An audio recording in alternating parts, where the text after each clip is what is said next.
President Trump, Elon Musk, Don Jr., RFK Jr., and Speaker Mike Johnson. Yeah, he was like, open it. He was like, open it, Robert. Open it. Take a big bite.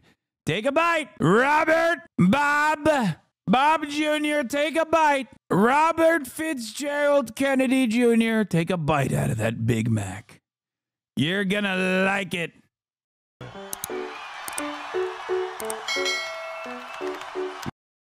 to the Daily Show. My name is Jon Stewart. Dude, urging the Democrats to fight like Republicans and exploit loopholes is literally a one-to-one HasanAbi strategy. Like, that is something that I've advocated for the past 10 f***ing years, dude. It has been 2 weeks since the election. Feels like 2 months. So it's been 15 years since the election. It's been, I mean, this was me, election night. Oh, was I ever that young or ever looked that? I've been saying that since I was a brain-broken child. It's pretty easy advice to give, to be fair. Yeah, wait till you hear some of the, I assume, arguments that they're going to make. You can directly point to, like, many different instances, like, directly, where I demand that the Democratic Party do certain things like whipping votes, or demand the Democratic Party do certain things like fire the Senate parliamentarian. I'm sure that he'll bring up all that shit. Let's take a look. But Donald Trump is returning to power, and so once again it is time to saddle up la résistance. Because, if you remember, before Trump won the election, Democrats were clear-eyed about the stakes. Americans know exactly what they're voting for. He is paving the way to become a Vladimir Putin or to become an Adolf Hitler. He is a threat to democracy. He is a clear and present danger to our democracy, to our way of life. The damage may be irreversible. The destruction could be unthinkable. And it would be a betrayal of everything that our framers fought for. You're not even going to look up? You're not even going to, a little eye contact, a little inflection could drive the danger thing. You give it a little urgency, I feel passionately we should fight him on the beaches, in the field, God forbid the streets, the asphalt, and the side. It's really, is it sad that the only thing that really makes it a Schumer impression is I put glasses on? Was it really that? I mean, you applauded literally just the glasses.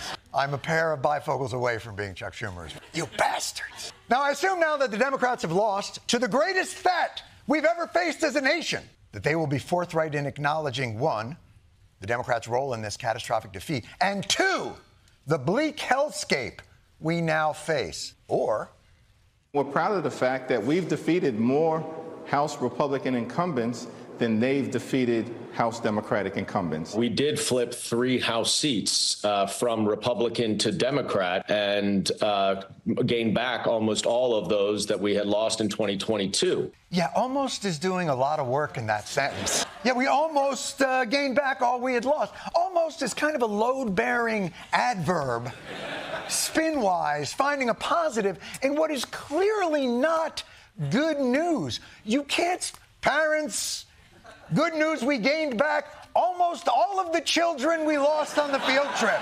Win-win! It's a new dynamic. It is a willful bright-siding this shit show that we celebrate in our new segment called The Audacity of Cope. Now, technically, yes, Democrats have less seats. But have you heard who's in those seats? In this freshman class alone, and I'm going to stop for cheers for each one of these because they're remarkable, we have our first trans member of Congress. We have an engineer from an immigrant community in the San Fernando Valley. We have the first Iranian-American Democrat in Congress. We have the youngest member ever elected to the House from New Jersey. That's not a thing. How did you go from the reasonably impressive first Iranian Democrat to hold a seat to the, I think, somewhat reaching for youngest person ever from New Jersey?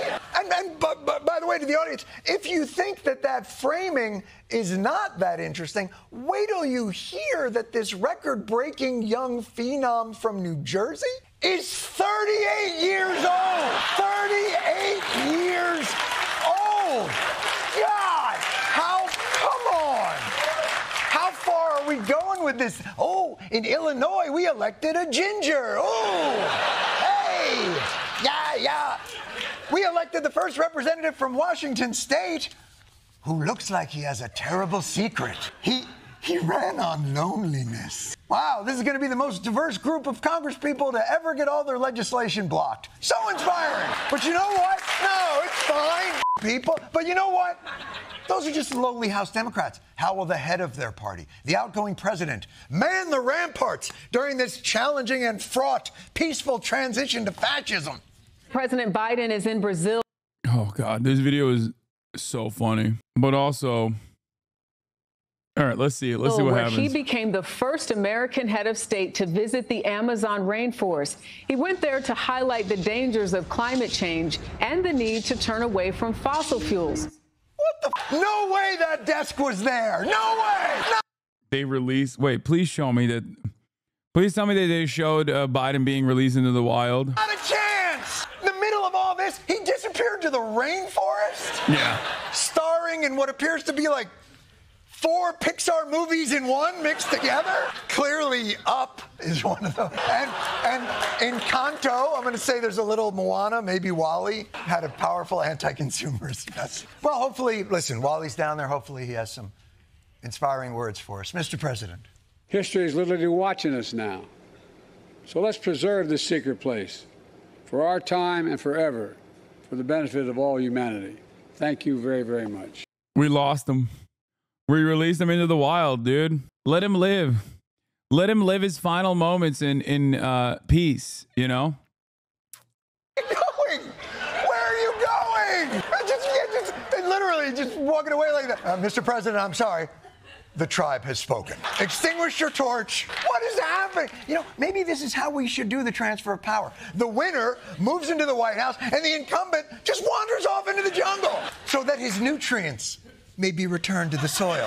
But of course, as the Democrats struggle, Donald Trump headed to Madison Square Garden with his grab him by the pussy posse to do his favorite thing, watch people submit.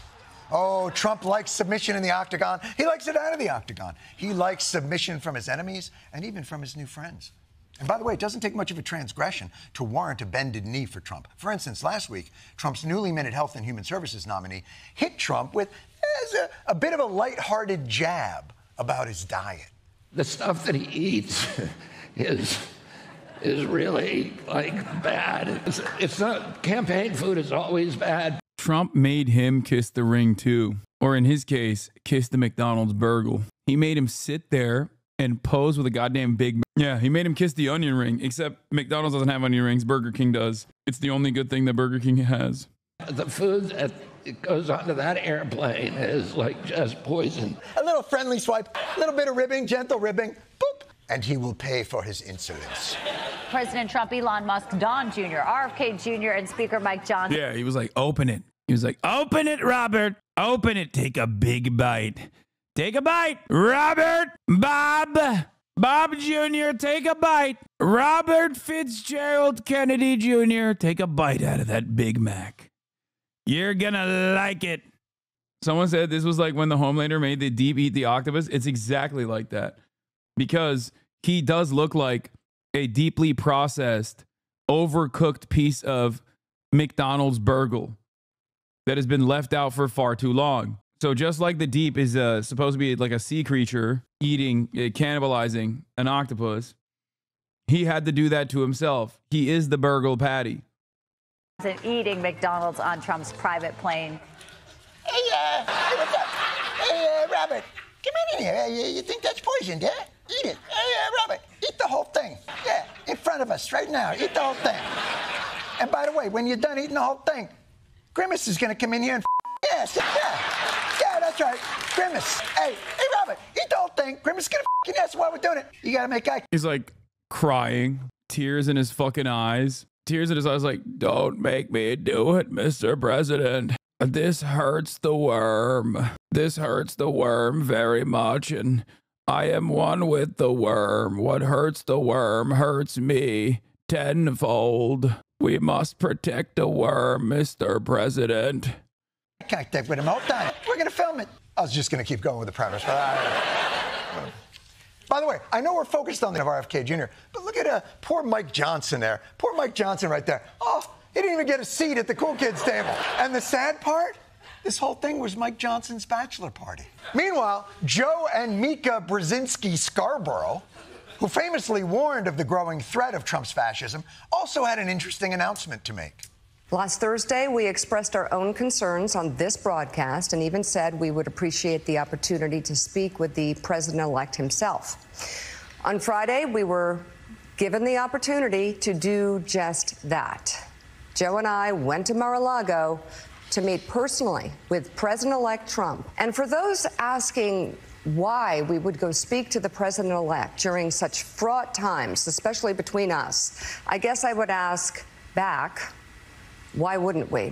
Because you said he was Hitler. But, okay, tap out, tap out. But look, we don't know what the visit was. We don't know what the tone of the visit was.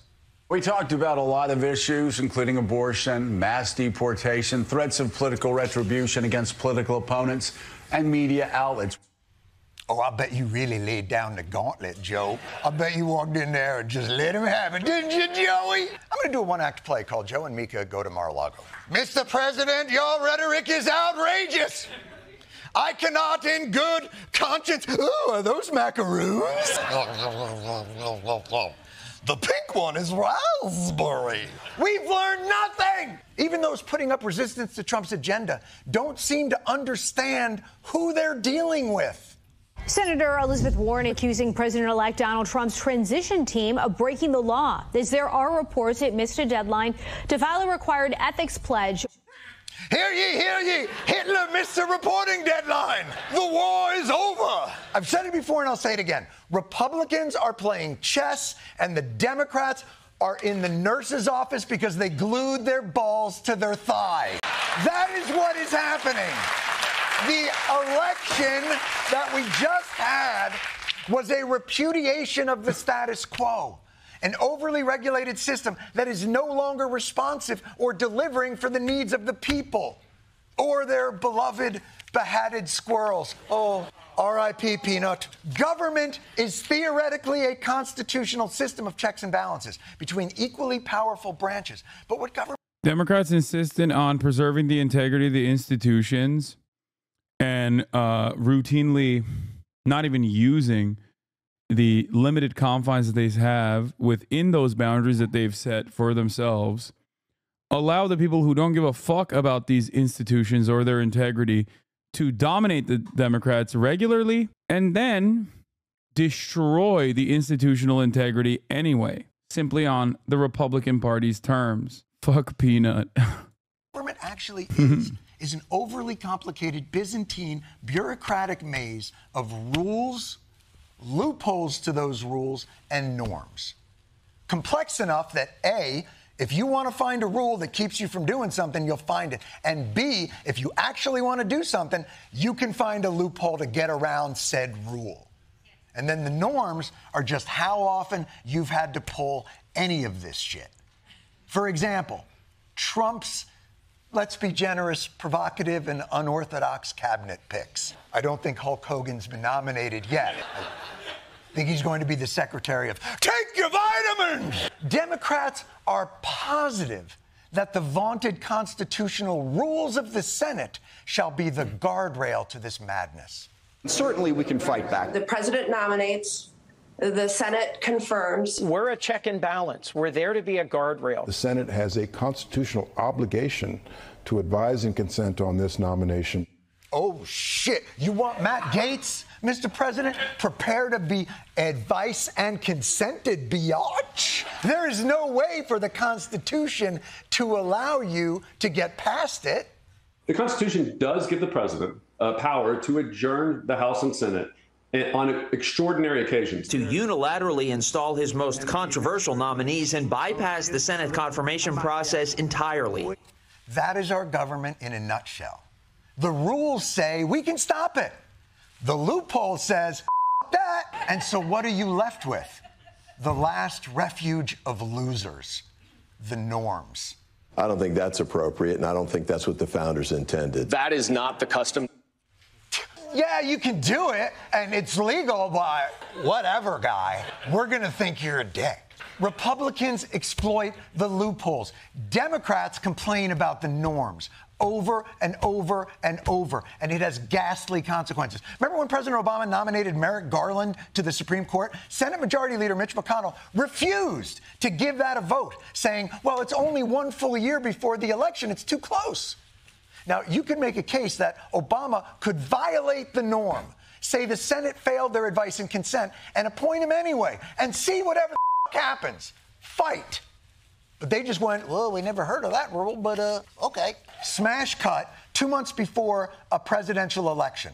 Trump nominates Amy Coney Barrett to the Supreme Court after the completely unforeseeable death of Ruth Bader Ginsburg.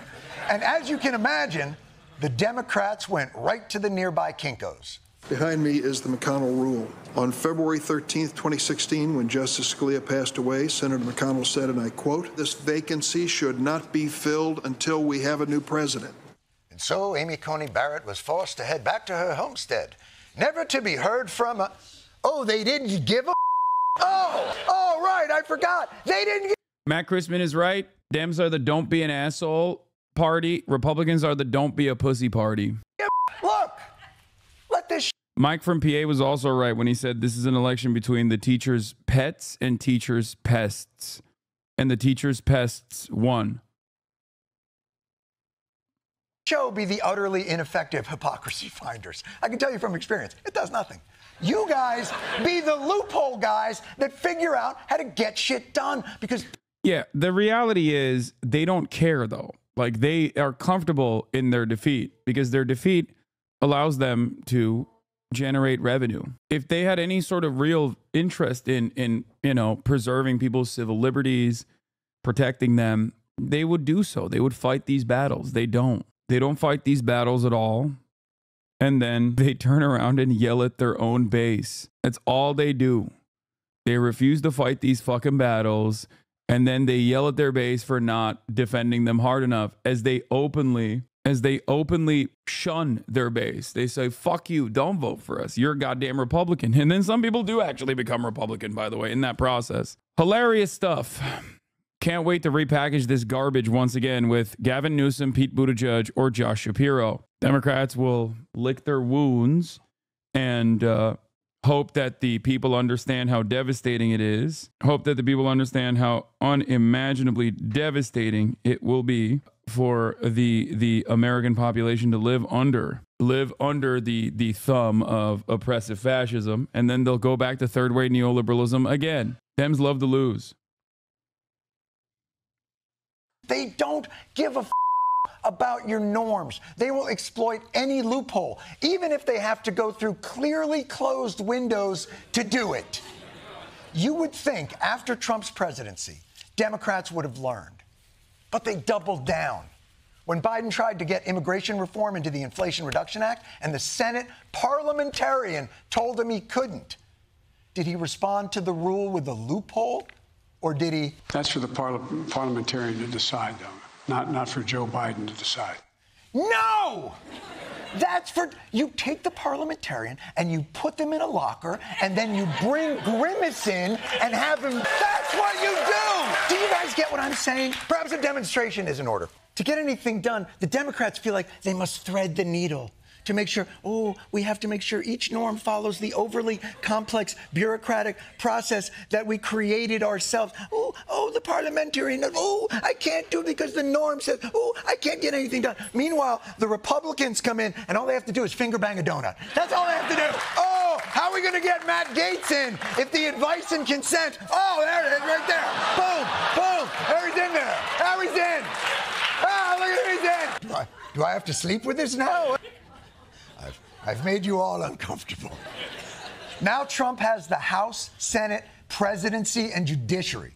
So it's going to get harder, not easier. Democrats are going to have to forcefully play the loopholes. But the good news is you're well set up for it. With the youngest congressional representative ever from New Jersey, 38-year-old LaMonica McIver. Unless, wait, I've got a loophole. What if Joe Biden got his vice president to not certify... No, President Biden, wait! Listen to the plan!